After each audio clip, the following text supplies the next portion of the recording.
I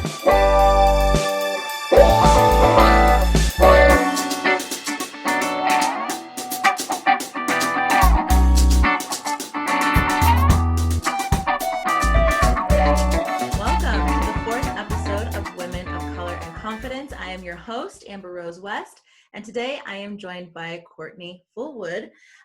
She works in oncology rehab and is currently studying, community and behavioral health? Yes, global community and behavioral health. Global community and behavioral health. Awesome. Getting her master's degree in that. And I'm so happy to have you here. Thank you so much for being here. Thank you so much for helping me work through my tech issues today. No problem. Thank you for having me. I appreciate it, Amber. Yeah, absolutely. So I kind of wanted to talk about the two different aspects today. Of course, the importance of having more representation of healthy Black people in our vision and in our world. But I want to really start with you. So I'd love to have you take a moment to introduce yourself so that everyone can get to know you. And then we'll talk a little bit about how it is that you maintain your personal health. Of course. So my name is Courtney, as you all know, and I work in oncology rehab. So currently it's sort of a rehabilitation center that's geared towards not just cancer patients, but patients going through vertigo or fatigue from chemotoxins of radiation or chemotherapy. I register patients in 5 different clinics, so it's kind of a hassle, but I love it because I'm getting to learn different cancers that I've never heard of before. And I'm currently getting my master's in global community behavioral health at CU Anschutz Medical Campus. And I thoroughly am excited to be on here today because what a topic to talk about right now for healthy Black people in our Black community and uplifting not just today's generations, but furthermore into our future. Yes, absolutely. And it's so important now as our kids are really watching us. They're watching the movement, they're watching what's going on, that we do have that healthy representation. I'm so excited to talk with you about this today. So I want to start, of course, the show is called Women of Color and Confidence. So can we just start with how it is that you maintain your personal self-confidence?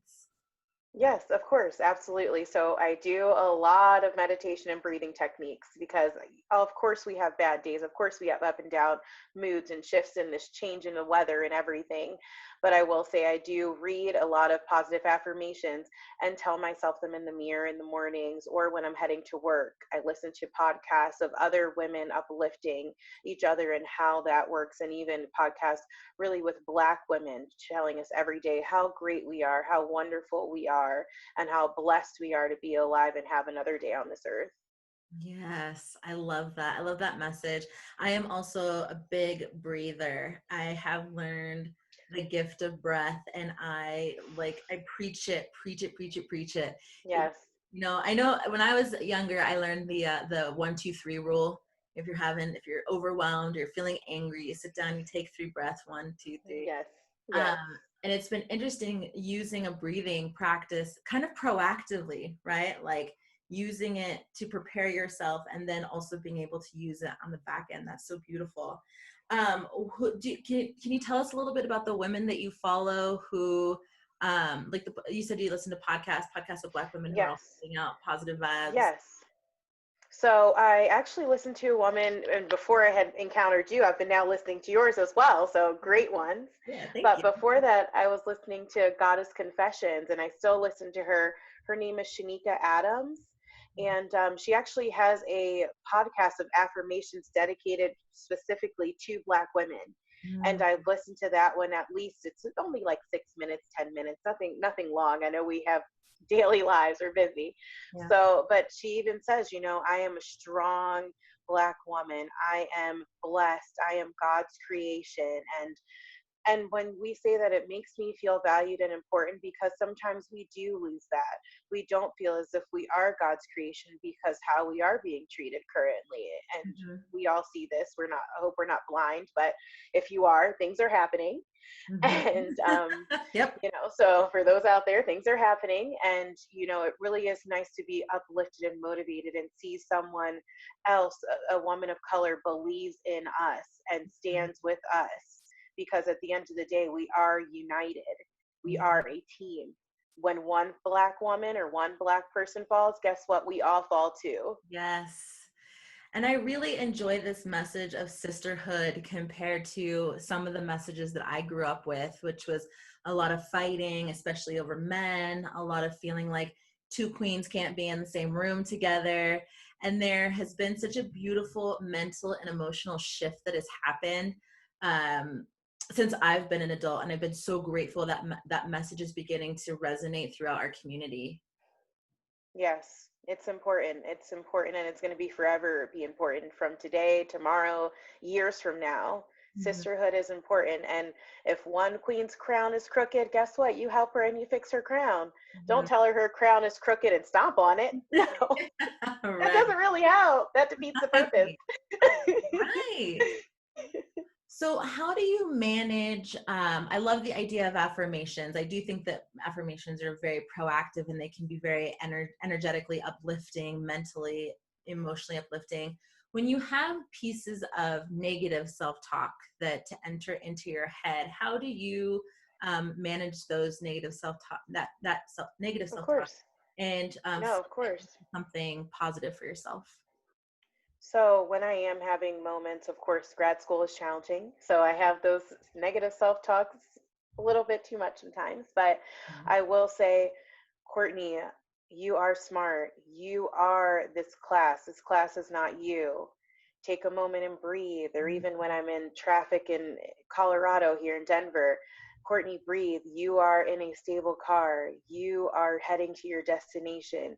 You Mhm. will get there. You will be safe. You are in the abundance of, of God and of his creation, of his earth, because sometimes we get so upset if somebody cuts us off, or we have a bad day in class, or just among other things. You see other people hurting and you want to be able to try and help, and sometimes you can't really help them, but you can make sure that your mental health is somewhat stable.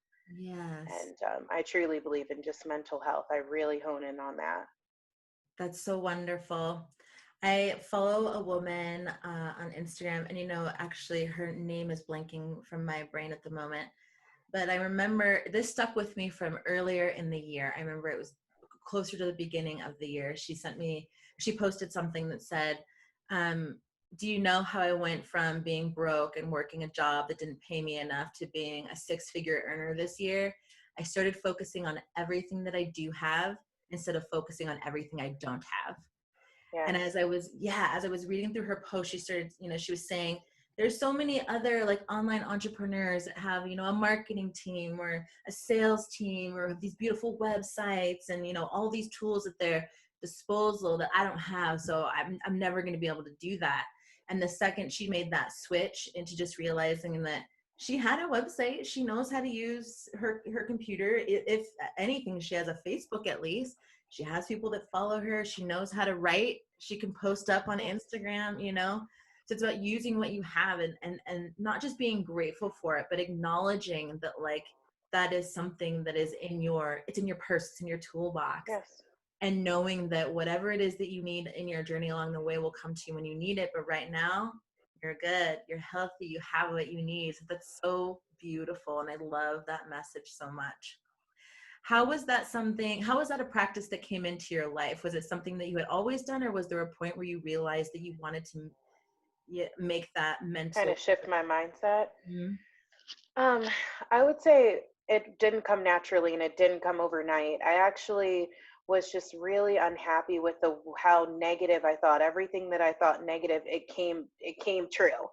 And I Mhm. was tired of thinking that. I was like, Courtney, you need to shift your mindset, because if you're not happy within your life, nobody in it's going to make you happy. You're going to still be upset, still be miserable. And I always kept saying in my head, I always kept saying, it's a race, it's a race. I have to get there. I have to get there. I have to get there. And it's not about getting there, because at the end of the day, my marathon or my tribulations, my struggles are different to the next person next to me. And I Right. have to remind myself not to compare myself to other people, which is social media does that to you. You want to compare yourself to the model girl on, getting all the followers and all the likes. And it's not about that. It's truly, are you happy within yourself? Do you have your circle of friends who care about you? Do you have your family that cares about you? Great, then you're doing more than probably the next person. It's not, I have to top them, I have to be better than them. And Mm-hmm. it really took my friends to like pull me aside and say, Courtney, you need to find happiness in yourself, because the way that you're going down right now, this isn't who I would even want around me. And I'm like, I wouldn't want this person around me either. You know? So Yeah. That's wonderful. That's actually my biggest message for the confidence column, the site that I write for, is that there's so much externally that we try to compare ourselves to, running the race, getting to this line of success, being this kind of person, being in this kind of relationship, and we spend so much time externally trying to figure out, like, well, what is it that I don't have that someone else has that I need to have so that I can feel what I think that they feel? We have no idea what these people feel. yes, We just make these yes. stories up about it, right?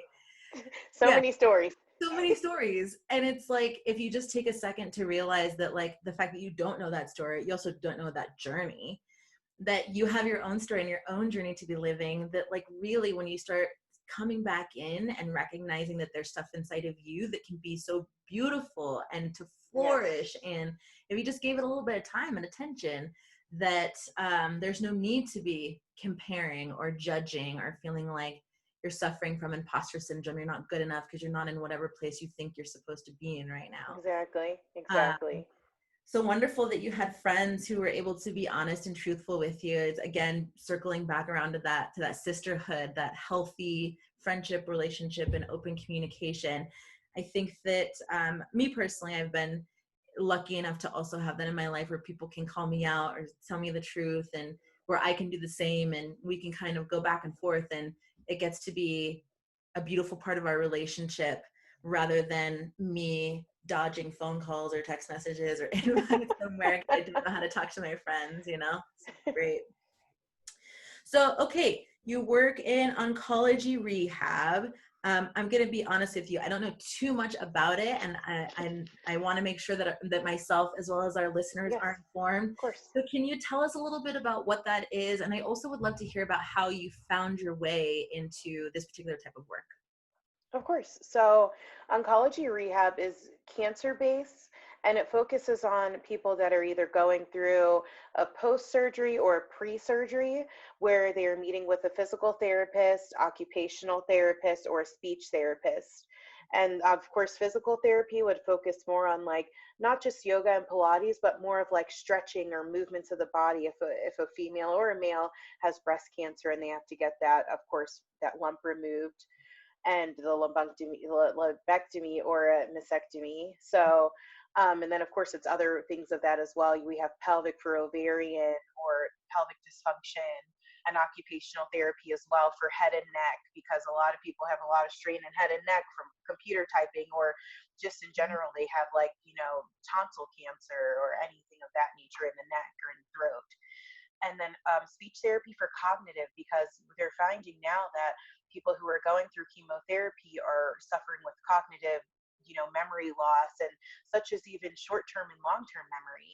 Mm-hmm. And it's, of course, sad. Of course, there's chemo and radiation and whatnot. It does different things to the body and to the mind. And we're able to go ahead and help patients who are going through vertigo or chemotoxin. And it's very cool, because the reason why I found this job was, actually, I lived in North Carolina and I wanted to move out here to claim residency, to transition into that.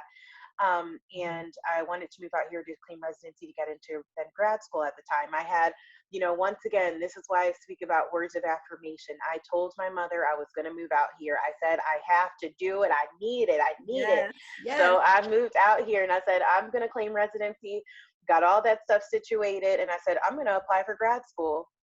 I'm going to apply to grad school. And when I submitted my application, I said, I will be in grad school. I am a grad student. I am a public health master's student at CU Anschutz. And I submitted my application in January. February, I found out. And I said, okay, I hope I got in-state tuition. I hope I got in-state tuition, because the whole reason why I moved out here was to claim residency, get this job, get in-state tuition. Mm-hmm. And I submitted the verification and I got in-state tuition. And I literally manifest this from April. I will never forget April 29th, 2019. I moved out here, got a job on a whim, moved out here, started the job May 6th, 2019. transitioning to now. I am a grad student now as of September 30th, 2020. That is so And freaking rad. I love manifestation, part of that manifestation. Yes. Congratulations. I'm so happy for you. And I know how important it is to have those moments where you truly believe in yourself and the path that you're walking. And that is, well, mental health, obviously, physical health, but it's like confidence at its finest to say, this Yes. is what I want and this is where I'm going and nothing's going to stop me till I get there. I'm like, yes, yes, yes. I love it. So you're in grad school, you're studying global community and behavioral health. Tell me a little bit about, well, one, why did you choose this? And two, how's it going? I know it's you're still your first year. Is it first year still? Yes. First year, first semester, first semester. So honestly, community is very important to me, and our behavior, it starts with our education, and it starts with our lack of education or our background and being knowledgeable on a certain topic. Mm-hmm. But really what I hone in on is just food disparity and also homelessness, and especially in the Black community and mental health. So Mm-hmm. those are three important topics: food disparity, as well as homelessness, but also education for our community to have better access to care and better access to doctors. Mm-hmm. And health and wealth. If you Mm-hmm. are healthy, if you are moving in the right direction, if you are empowering, educating yourself, and spidering that off into other community sectors, that's how we will be able to gain and start standing and climbing up this ladder that has been placed in our lives and in our low income communities and Black and brown communities. Yeah. And it's important to me because if we don't build our generation, these younger children, to tell them they are great, they are brilliant, they are smart, they are empowered, Mm-hmm. how are they going to come and tackle a world that wasn't maybe made for them in the get-go? It's like even including myself, I have to make sections for myself to be seen and heard. Mm-hmm. And imagine them. If I don't make a somewhat of a path for them, I hope that they can make a path for the rest of us. So I want to instill that in them. I want to instill that greatness and that love in them, because they are important and they are so valued. Mm-hmm. And it's honestly, I've been learning so much this year. But the one message that's really stuck to me in everything that we've been doing, every movement that we've been in, every charge that we've been called to, is that it's so generational, right? Like there's no magic wand, there's no flip this switch. It really is, we have to create the path, create the space, and then show especially our Black children, that they can come and occupy that space, and not only occupy it, but also encourage them to lead that space. I was on a march last week, and there was a woman there that didn't know one of the chants, and there was this teenager in the back. I loved it so much. And she goes, the chant goes, when Black people are under attack, what do we do? Stand up, fight back. And then she was waiting for the woman to say it back to her. And then she was like, I think you need to just come and take the mic. And she was so nervous, this like little teenager. But then they gave her the mic and she was like, when Black people, like she like went so into it. And then she got really nervous and gave the mic back. And the woman that she handed the mic to said, we are always, always hoping to open the door for teenagers who want leadership. We encourage leadership skills here. And I just remember standing there watching with like little chills. Because I think that many of us grew up being in households where it was like children are not seen, not heard, go away, go do something else, right? Yep. And now we're asking them to step up and kind of be a part of things and have leadership roles and to make spaces and occupy spaces. And they're like, wait, what? Like, not really what I have a voice. Exactly. So that's so beautiful. I love that this is something that you're passionate about, because my degrees are in health communication. Yes. So I'm very passionate about these things as well. And it really does make me feel good to see that other Black women care about these kinds of things, not only for themselves, but for their communities as well. It's definitely much needed. And I see in my own experience with my own companies that there are more and more women of color who are seeing how important these things are and really also wanting to dive deep into them. Um, so let's take a beat here, and I wanted to, if you want to talk about the three things that you mentioned: homelessness, food disparity, and of course education that helps people access to education, those kinds of things. If you want to just, I'll give you the mic and you can chat about them. Of course. Well, I mean, I'm no expert. I'm just an onlooker. And seeing as right now we're in a huge eviction process, right now evictions have officially started in the end of August, beginning of September. So now a month plus of people being evicted from their homes, and families, young children, and the homelessness in Colorado, at least from what I'm seeing in our backyards, has gotten very high. I mean, we have a homeless family that's staying right here in the back of a park, literally right by my apartment home. And in Colorado, downtown Denver, for example, there are tents. And, although this is a sanctioned state, I'm seeing homelessness is not going to get better until we take initiative and action and create affordable housing, something that is very important.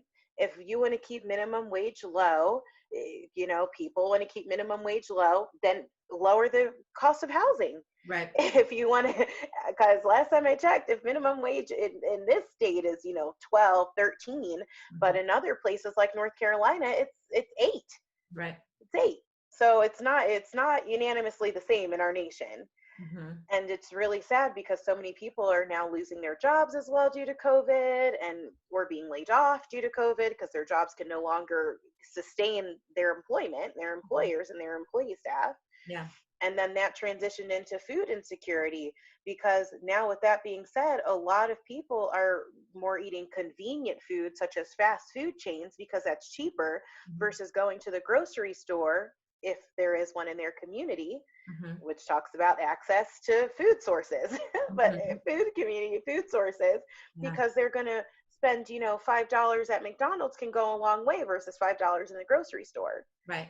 And or people, even in addition to food insecurity, they're wondering where are they going to get their next meal. So not only are they maybe having a breakfast and a lunch, but their dinner is no longer, they don't know, that's questionable, it's uncertain. And which leads into then education, because better education can hopefully, I put on quotes on there, big quotes, because better education should lead you to having a sustained home and a sustained environment for yourself. But that does not necessarily mean that. We're seeing many college students coming out of college with their undergraduate bachelor's degree or their master's and looking for jobs right now. So, it's just, once again, I hope that we can change some of the behaviors and the implicit bias and the stigma in the Black and Brown communities, because Black and Brown people are, if not more educated, if not educated in an umbrella hole in a community compared to other races, if not even, let's not even compare. They're the same level of education, the same knowledge, and they're being overlooked for a job based off their name. Right. Based off of perhaps their demographic, or lack thereof. And sometimes you don't even know what the color of the person's skin is. They can get all the way up to the phone interview, pass it, and now everything's Zoom. So Zoom interview. And get knocked out of that competition or that job ranking because their name did not fit the color of their skin. And it just, there's so many different tiers in public health, and I'm touching on a level of the first layer of skin here. But I'm hoping that one day my voice can be heard in other communities and around the world. Really, the changes need to occur now, because if they don't occur soon, there will be a lot of consequences in companies, in living situations, in our entire nation, because as homeless goes up, crime goes up. Because last time I checked, it was about Darwinism, survival of the fittest. We all need to eat. And when people get hungry, things happen in order to feed themselves. And circling back to education, we can only educate ourselves so much But if we keep putting ourselves in so much debt only to not get a job, the cycle continues. The cycle really always keeps continuing, and the generational trauma keeps continuing. It's a forever evolving big circle. I keep seeing this, the rubber bands where you keep adding a rubber band, it gets bigger and bigger and bigger. That's what I'm seeing right now when I talk about this. Like, I just added another rubber band. I Yeah. added another one on the other side. Yeah. Yeah. This idea of education really hit me hard when I was getting my own education and realizing that one of my favorite classes in college was cultural communication, cultural health communication, because it talked a lot, not only about different types of traditions, like within the hospital, within patient provider communication, and how a lot of the times American healthcare providers butt heads with different cultural requests, or there's a lot of different ways that happens with different cultures. But I just remember thinking that, like, how uneducated we were as Americans to the fact that there are so many other different types of healthcare or health practices that different cultures have, and that we haven't even. I was actually the first graduating class of the health comm degree at SDSU. So I didn't really have anybody else before me to help me understand. There were no papers, there were no anything. It was really interesting, but that to me was such a red flag also, that like at that point I graduated in 2005 with my bachelor's, and I just was like, how is it that we've gotten this far and this is like the first graduating class of this entire curriculum? And it just really showed how much we were missing. We're really missing this in the healthcare field, this cultural understanding and this cultural inclusion. And that education piece, I also bring that back to, how people, and it's all connected, right? So how people use money to get food, to get the food that they need or the nutrients that they need, but those things don't line up. And also, I wish they would have taught us this in high school, right? How do you take the money that you have and find nutritious food in the grocery store? Like, that wasn't something that I was taught growing up. We went shopping for what was on sale. It was a lot of canned stuff, so it stayed good a lot of the time. Yeah, and there was no one really to like teach us that like what we were eating was bad, and it was like whatever. And as I got older, I was like, wait, what? Wait, nutrients? Wait, huh? I can't eat like this every day? How much sodium? Like, whoa. And what does sodium do?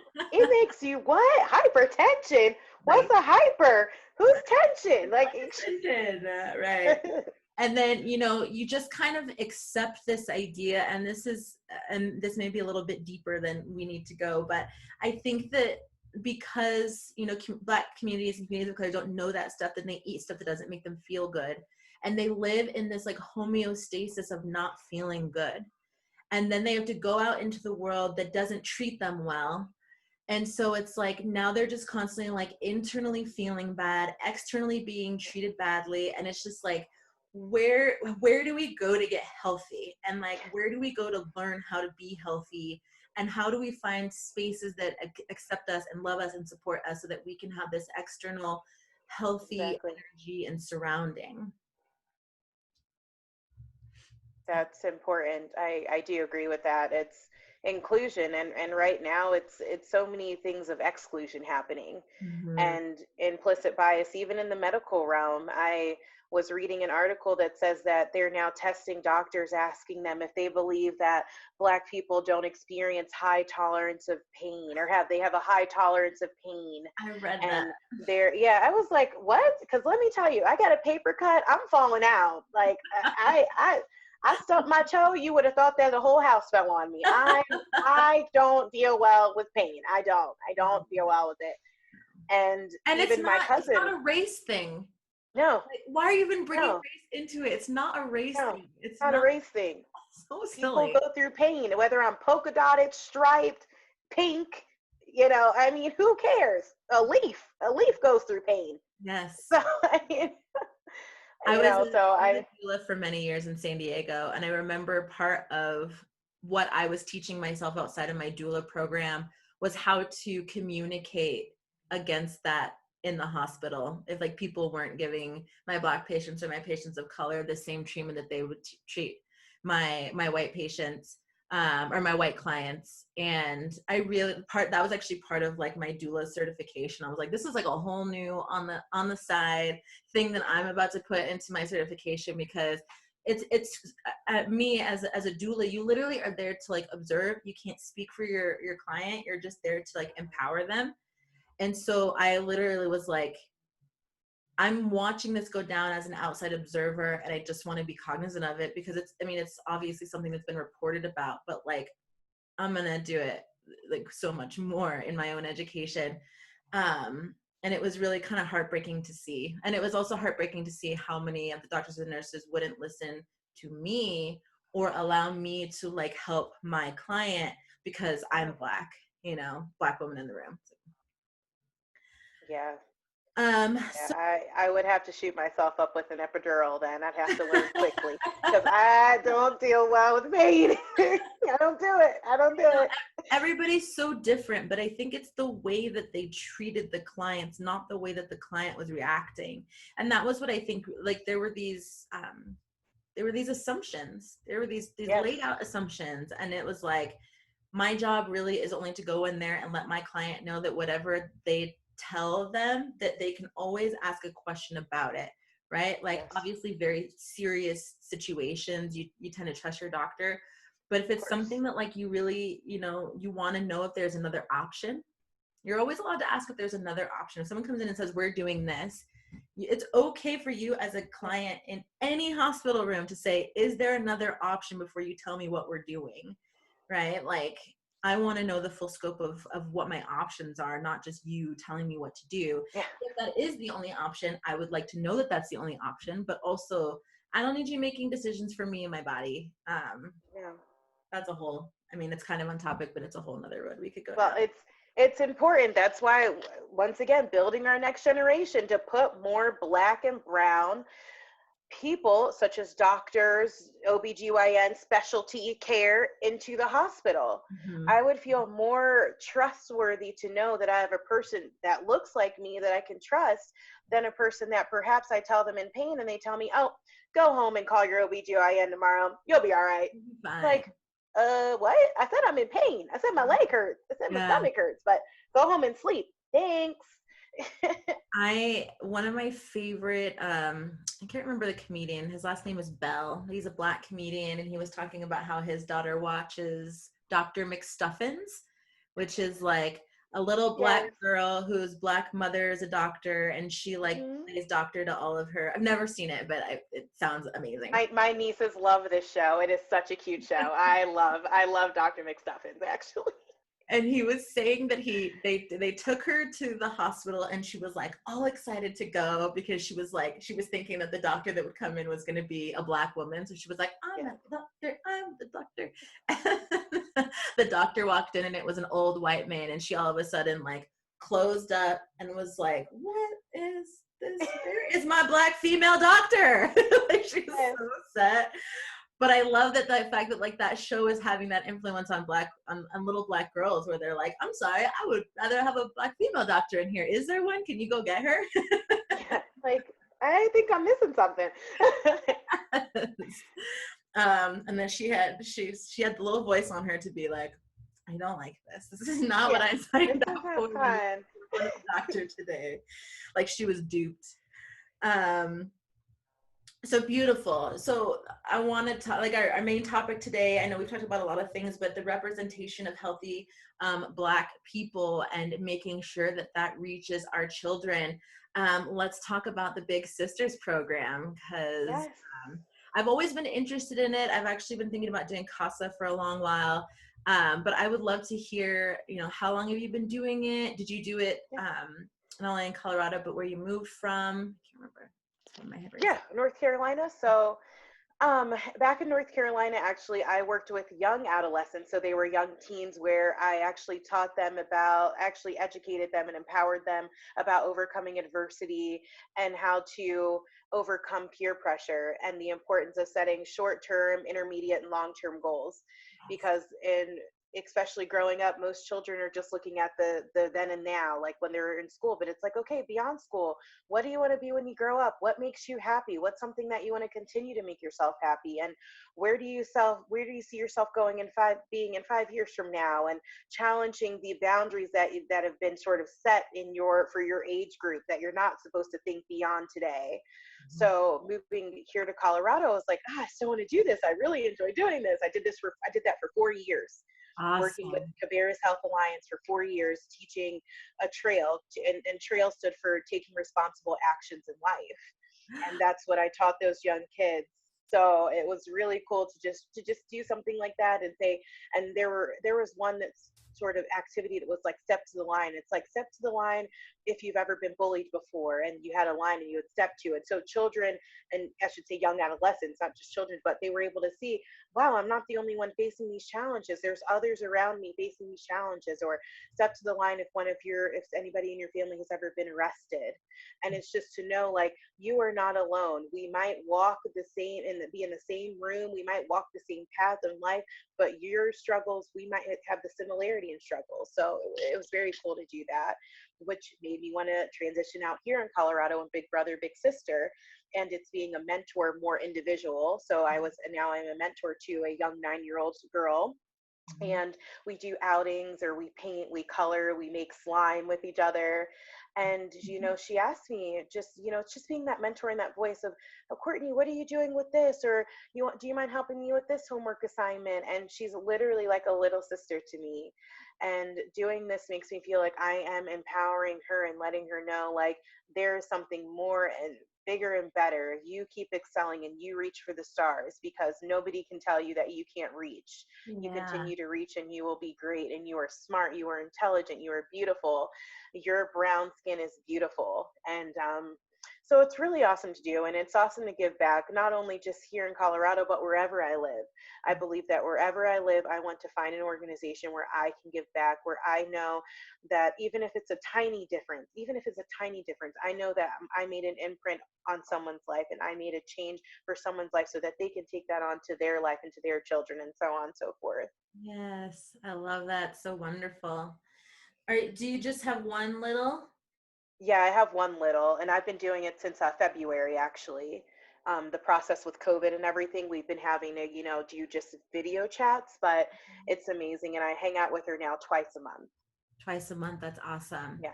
And then how long will you stay with her?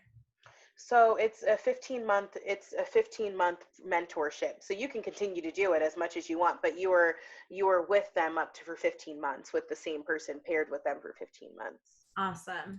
And then are they paired with someone else? Are you each paired with someone else? If I decide not to continue with her, I believe that she would go on and be paired with somebody else. But typically, once you make that bond with the child, it's kind of like, you don't want to be like, all right, 15 months is up, bye, So you want to try to, of course, continue with them. Now, if they don't really get along with you, or then it's a whole different process. But I hope that I'm going to be with her at least until she's like in high school. When they get to high school, then I'm not cool anymore. Right. I'm old grandma Cece. Yeah. Where's your walker at, Cece? Like, she'll be talking to me like that, and I'll be like, oh, excuse me, I don't need a walker. So. Has she, and I'm not going to ask you anything like super personal, but has she asked you specifically any questions about being a Black woman? Yes, she has. Of course, her mother is Black, so her mom had to sit down with them and go over what happened with George Floyd, and even recently what happened with the family that was pulled over at Buckley and Iliff here in Aurora, Colorado. Mm-hmm. So, and the little girl that was put on the ground was like 6 or 7 years old, which my little that I have is 9. Yeah. So it definitely made her feel uneasy. And she asked me, she's like, Courtney, is this how it's always going to be? Am I always going to feel like I'm not valued? And I was like, first of all, don't ever say a statement like that. You are important and you are valued. Yeah. And unfortunately, media and people in our world may think differently, but it's upon us and upon everyone else to educate them and show them that we are important and our voices and who we are matter. We are human too. And Yeah. that's what I told her.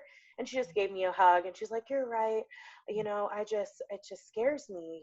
I don't want to ever feel like this." And I'm like, this is generational trauma here. Yes. The, this is real. This is real. These children fear this and they think this, and it carries with them into their sleep, into their chest, into their anxiety. Mm-hmm. So, or even depression, lack thereof. Yeah. For those So, of you who are wondering the situation that we're talking about out here, I believe it was about 4 or 5 weeks ago.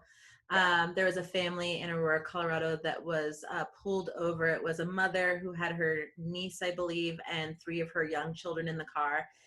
The cops pulled them over into a parking lot and handcuffed all of them to the ground, including the youngest, which I think was 5 or something like that. 5 or 6. 5 or 6, handcuffed them all to the hot pavement face down. And it turned out that the cops were actually looking for a Black man on a motorcycle. The family has since made a statement about it. And this has been, I mean, this isn't even generational trauma. This is their lifetime trauma. This is something that this 6-year-old now, the reports from the parents were that they're having a really hard time sleeping. They don't ever want to get in the car. They don't ever want to go outside. They definitely like duck down in the car when they see police, when they are in the car. Like it's traumatized them from such a young age. And then we wonder why our youth is scared or nervous or acting suspicious, those kinds of things. It's like we had that game growing up where it was like, there are the cops, don't act suspicious. And then it's like, obviously you're acting suspicious. Yeah. But with my brother and I started playing that before we were even in middle school. Like it was a game, quote unquote, but I think it was actually like a lesson that we were being taught. Like we're gonna turn it into a game and hopefully you guys can have a little fun with it. But when we actually Of course. learned that it was like, no, really, don't be suspicious around Yeah. any Don't be suspicious. yeah, any second if they think that any weird thing is happening, anything could happen. So I watched the interview that the parents did in Aurora after it was the video of the video and the photos of the mom and the children all handcuffed to the ground for a traffic stop, and they were looking for a motorcycle. It was just heartbreaking. But I did watch the with Montana license plates. yeah That's what the kicker was. the motorcycle, yeah. Yes. um and it just, people wonder why we're fearful. It's because we can't trust. There's no trust there anymore at all. And with everything that's going on in the city, everything that happened with Breonna, everything that's happening with Elijah in our city right now, it's just like, what do you expect us to like do, Yeah. and I think the thing that hits me hardest the most is that, you know our children, talking about representation, like our children, they're sponges. It doesn't matter how old, it doesn't matter what race, it doesn't matter what culture they're raised in. They're such sponges. And it's been really hard to first of all, be a Black woman and all of this going on. And we're all doing our best, right? But then I don't have children. So when I stop to think about the children, I'm more distraught than I am just thinking about being a Black woman. I'm like, and then our kids, Yes. So I'm really happy that we could talk about this today, because it's something that, I mean, health has always been really important to me. It's what I studied. But I also think that like our children getting the opportunity to see that our world is not always against them, that there are those of us in this world that are attempting to do good things and bring good change, especially our young Black girls that, I don't have anything against like Cardi B and Nicki Minaj and like all this stuff, right? But I'm like, go ahead. But I Yeah. also really don't want that to be the only thing that Black girls see as being like empowering or positive, or that can get you praise or attention. Like there's so many different doors that we've been trying to open those doors. There were Black women before us that helped us open some doors. We're opening other doors for you too. And that they understand that like we're strong, we're beautiful, our hair is amazing, that like we are just as able-bodied, intelligent, smart, funny, all the things as any other woman on the planet, and that we Yes. deserve to have good things happen with us too. Absolutely. Absolutely. And just even words of affirmation that I do say for anyone that wants to sometimes say it or change it up, use these. I am smart. I am fearfully and wonderfully made. I Mhm. am intelligent. I am kind. I am wealthy. And I am a strong, beautiful Black woman. Or I am a strong, beautiful woman. Mhm. Mhm. Oh, I love it.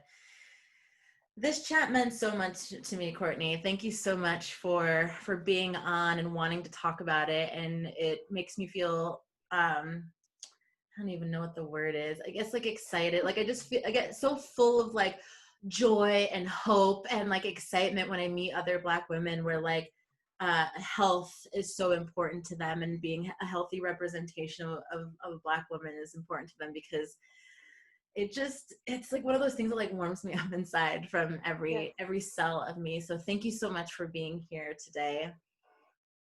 Thank you so much for having me. And I hope that I enlightened somebody's world. And hopefully, you guys enjoyed this chat with us. Yes. And for those of you who wanted to watch with us live, I'm so sorry. Courtney and I tried. We were having technical difficulties, and we decided just to go on with our interview. But I will post up the replays as soon as I can, so that you can get to watching it. Next week, I'm going to be chatting on my own. You'll get Amber Rose and Amber Rose alone. I'm going to come on and talk a little bit about being biracial and how that has characterized me as not Black, but Black, if you get what I'm saying. I will see you all here next Wednesday at 5 p.m. And thank you so much for joining us today.